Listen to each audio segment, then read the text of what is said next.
Welcome back to Blind Man Morris, and today I'm going to show you how to remove your tail light on your Traveller. So here's the tail light on your Traveller to change the bulb. There's three components to it really.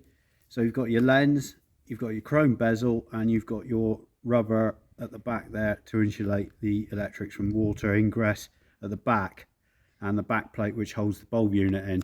So to get this lens off, you need to remove the chrome bezel, and to do that you need to take a small flat bladed screwdriver and drive it in to the side there like that, and then you ping the chrome bezel out, and that allows you to remove the lens to get access to the bulb. Now I'm not going to do this because this is seated nicely and I don't want to disturb it.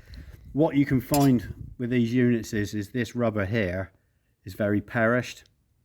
What happens is when you use your flat bladed screwdriver to ping your bezel out, this will crack and it won't seat the bezel correctly when you put it back in.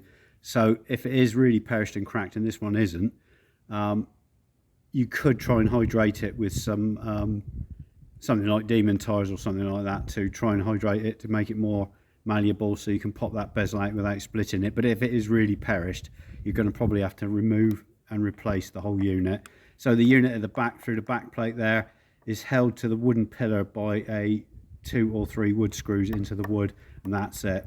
So you need to turn your battery off, take this lens and bezel out, then you get access to the screws, remove the screws, and you replace the whole unit, and then reattach the electrical connections and redo your battery.